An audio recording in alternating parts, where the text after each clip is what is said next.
We have an update to some breaking news in South Bend. We brought you at the top of this newscast. A coroner has been called to the scene of a house fire at the corner of Prairie Avenue and Webster Street on the south side of South Bend. WSBT Sarah Rice is live at the scene. And Sarah, what can you tell us right now?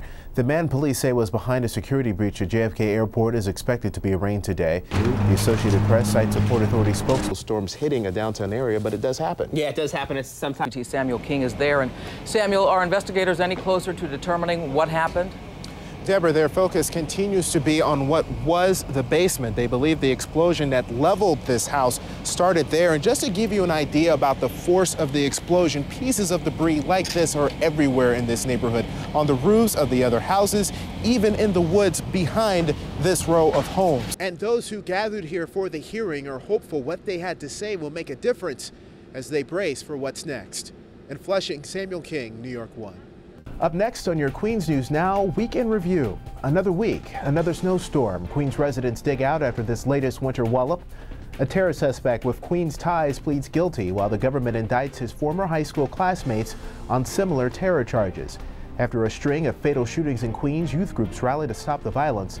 And famous musicians and athletes once lived in this corner of Southeast Queens, why the neighborhood may be soon getting a special honor. All those stories and much more coming up on the Weekend Review. Hello and thanks for joining us. I'm Samuel King. You can count the amount of inches of snow in this latest storm, the double digits, more than a foot in most parts of Queens.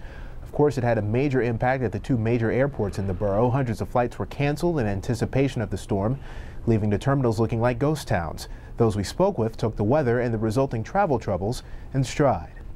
It could take a couple of days for things to get back on track. If you have a flight booked this weekend, it's recommended that you call your carrier to make sure it's leaving on time. And for those who had to be out in the weather or thought they had to be, life was not pleasant on the streets of Queens. Rochelle Boone spoke with some of them. In fact, she was one of them. In other news now, New York 1 obtains exclusive video of an FBI search at the Flushing home of one of the men charged with plotting an attack on the city's subway system. Law enforcement sources say the search was conducted at the home of Zahrain Ahmadzai. Agents and police detectives executed a search warrant and carried out boxes of potential evidence. It happened as he and Aziz Medinyanin were in court to face charges of conspiring to use weapons of mass destruction in connection with an alleged plan to detonate bombs in the subways around the anniversary of the September 11th attacks. They're accused of working with Najibullah Zazi, who pleaded guilty earlier this week and is cooperating with federal prosecutors. The former Colorado Airport shuttle driver is scheduled to be sentenced June 25th when he is expected to receive life in prison without parole. Attorneys for Ahmadzai and Medinyanin say their clients will not follow Zazi's lead, but as New York 1's Natasha Ghanem tells us, Najibullah Zazi may have taken the plea deal out of concern for his parents. An entire family was found shot to death inside their home in Springfield Gardens, and police say it appears to be a murder-suicide. The shooting left many in the neighborhood stunned. No one here on 230th Place can understand it, why Mark Bailey shot and killed his wife Dion, his 19-year-old daughter Unique, and his 14-year-old daughter Yolan, before turning the gun on himself. It's just very difficult to comprehend how it is that someone reaches this point of despair that they would commit an act such as this. Neighbors say relatives came by the house early Monday morning after they couldn't reach Dion Bailey, an assistant principal at a high school in Manhattan. Davison Joseph lives upstairs and says he came outside after he heard Mark Bailey's brother-in-law banging on the door. I was like, what happened? I saw him like holding his head. So he said, take a look inside. You know, first I was hesitant, but then I decided to look inside, and I saw the lady laying there. I don't know if it's the daughter or the mother or who. I just saw someone laying there. Police found Dion Bailey and her daughters dead in 3 separate bedrooms. Mark Bailey was found with a gunshot wound to the head, a high-powered gun at his feet. Police say Bailey, a bus driver on Long Island, left a suicide note apologizing for what he had done. News spread quickly in this neighborhood near Kennedy Airport. It's devastating.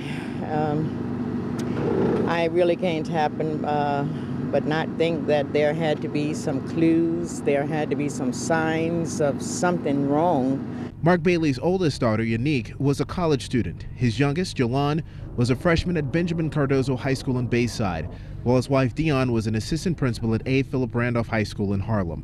The DOE says grief counselors were present at both schools on Monday. It's very sad. Miss Bailey was a great person. She will be greatly missed. She always had a smile on her face. She was a wonderful woman and a credit to humanity, and she will be missed, and we all loved her, and we're all at a loss right now. As police continue their investigation, those who knew the Baileys have to cope with an incomprehensible act. Evening, I'm Samuel King. Dustin Grove has tonight off. We'll have more on that story coming up, but first we have breaking news in South Bend.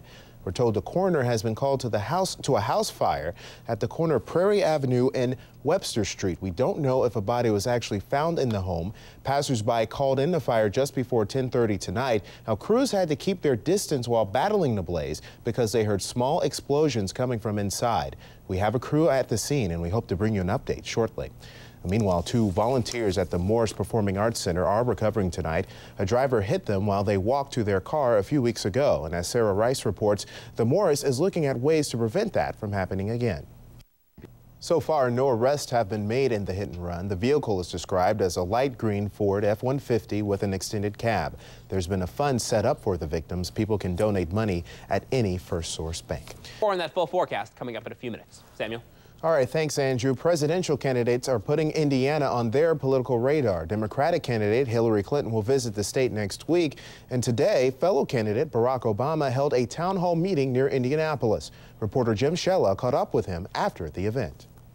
Jim Shella reporting Hillary Rodham Clinton is supporting a plan by Michigan Democrats to hold a new primary in June. She says the situation needs to get resolved. The Democratic National Committee stripped Michigan and Florida of all their convention delegates as punishment for moving up their primaries to January. Clinton won both primaries, but neither candidate campaigned in either state, and Obama wasn't even on the ballot in Michigan. For the second day in a row, a major city gets rocked by severe storms. See how people in Atlanta are dealing with the worst tornado to hit there in decades. And it was a little colder today than it has been. Meteorologist Andrew Sweeney tells us whether it's going to warm up again. Next. Often think that those storms hitting a downtown area, but it does happen. Yeah, it does happen. It's sometimes just sort of out in the cornfields in the middle of nowhere, but the odds are sometimes eventually it's going to hit a major city, and that's what happened in this case. All right, Andrew, thanks very much. We'll have more news after the break. We have an update to some breaking news in South Bend we brought you at the top of this newscast. A coroner has been called to the scene of a house fire at the corner of Prairie Avenue and Webster Street on the south side of South Bend. WSBT Sarah Rice is live at the scene. And Sarah, what can you tell us right now? Well, Sam, I can tell you that firefighters have... All right, Sarah Rice live in South Bend tonight with some tragic news. Thank you very much for getting there so quickly. Well, coming up in WSBT News, if you couldn't travel today for Semi-State Saturday, don't worry. We did all of the driving for you. We have highlights from all 4 local teams, and we'll take you on the Whirlwind Tour next in sports.